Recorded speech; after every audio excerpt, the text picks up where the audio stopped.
Speaking of endurance and suffering, what have you learned from Lex Fridman since you've been friends with him? The guy works a lot.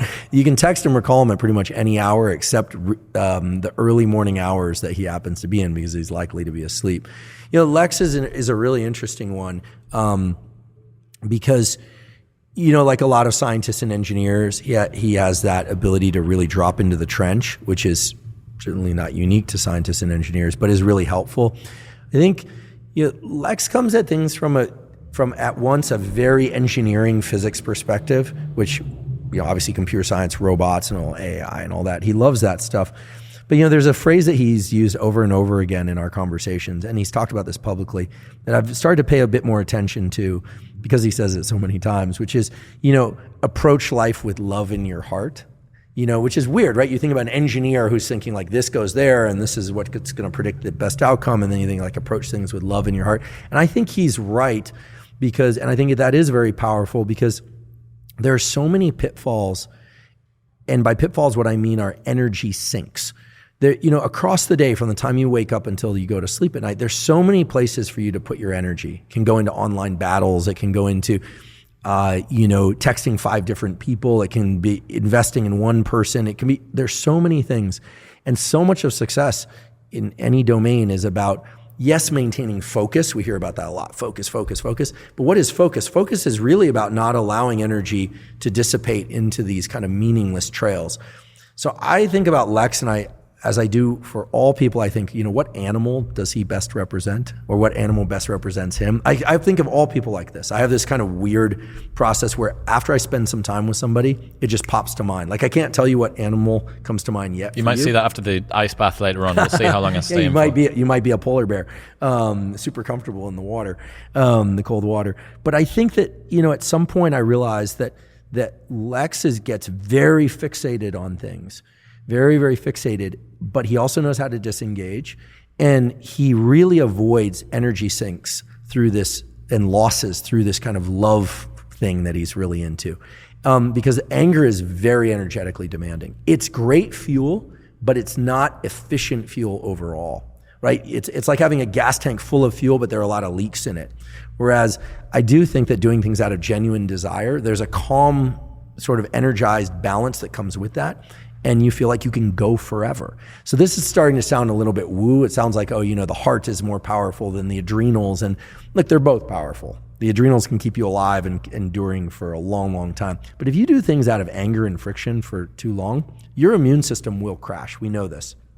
But it is essentially infinite how much energy you can derive out of genuine desire to engage with something or somebody. What animal is he then?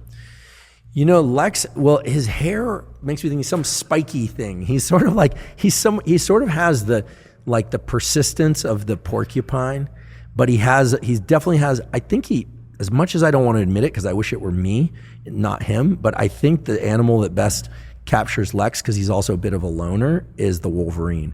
I've spent a lot of time thinking about actual wolverines, not the Hugh Jackman version of wolverines, but the actual wolverines. They're very solo animals.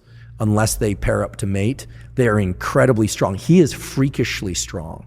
I've done jiu-jitsu with him. I'm not good at jiu-jitsu. He's a black belt jiu-jitsu, but he is freakishly strong. So if I had to pick an animal, I'd say probably the wolverine. What's interesting about him, I went to Thanksgiving with him last year, which was my first time of enjoying that holiday here, which is a fantastic holiday, I actually think. We don't have something in the UK where people sit back and do that gratitude reflection period, except for Christmas. People do that end of year review, but I really think, and especially the time of year it's in, it's perfect.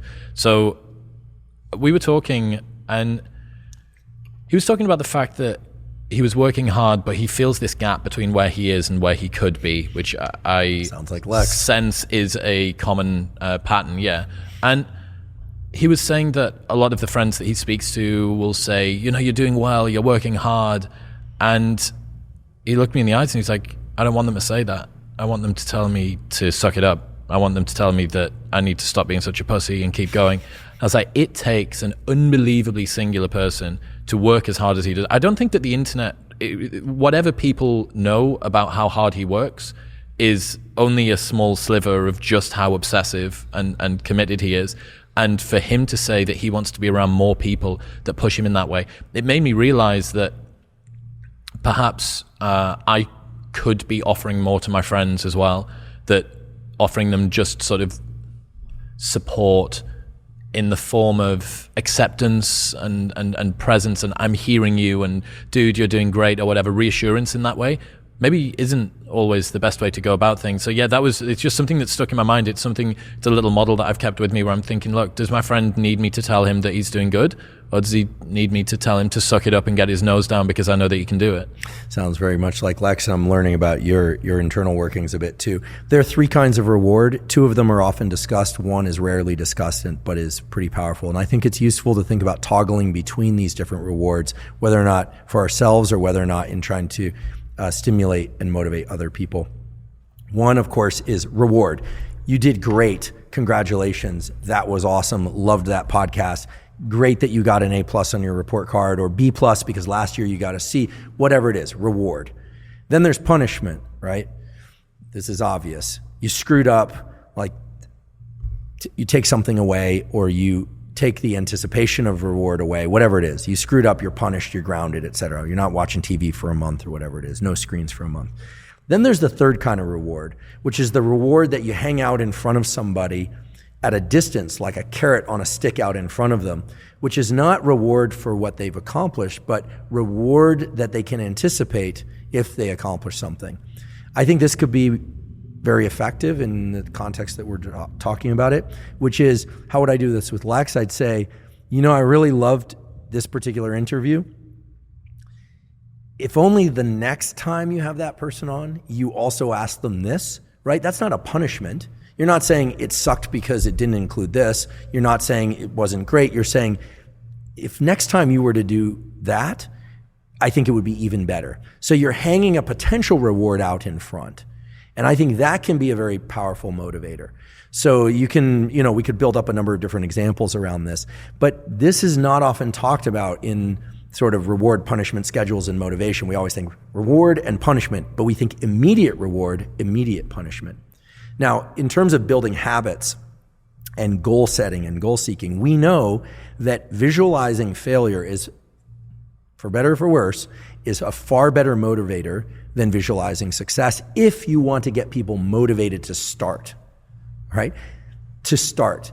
Now, getting people to continue involves regular rewards for reaching milestones. However, and I should have said this earlier, I want to make sure that we do emphasize that the best schedule really is random intermittent reinforcement. So if you're setting milestones on this run, or in your intellectual pursuits or business pursuits or relationship pursuits, if you set a milestone and you get there, you do want to have a little bit of an internal celebration. Remember, it's all internal.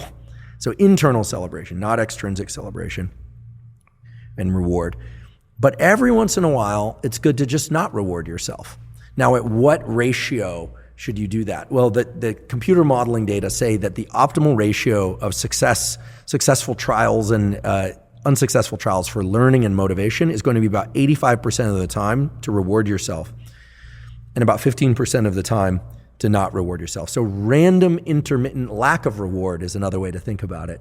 And I talked about this with Jocko a little bit, and he thought, oh yeah, probably what we should do is have workouts where it's a big fishbowl full of ping pong balls, and about 15% of them are marked with reward. But the other ones is you do something and you get to go take a ping pong ball out, and if you take that out, then you get some reward if it's marked, and if it's not, then you don't. And rather than every time you accomplish something, you go reward yourself. So here we're getting kind of into the weeds of reward schedules. But I think if you really want to support a friend, punishment you should use very judiciously. Although if they really screw up, a good friend, as they say, will put the friendship ahead of the friend, or the friend ahead of the friendship, excuse me. The friend ahead, like you're going to tell them what they really need to hear, even if it compromises the friendship, if you really believe they need to hear that. Other times reward, like that was awesome, congratulations. And then occasionally, if it's warranted, that was great-ish, but it would be so much better if the next time you did this. Or that was great, but honestly, I think it was a mixture of good and not so good. So I think those are 3 powerful ways to reward, and they can be mixed up and toggled back and forth according to whatever schedule allows that person to continue. What's happening, people? If you enjoyed that, then press here for the full, unedited episode. And don't forget to subscribe. Peace.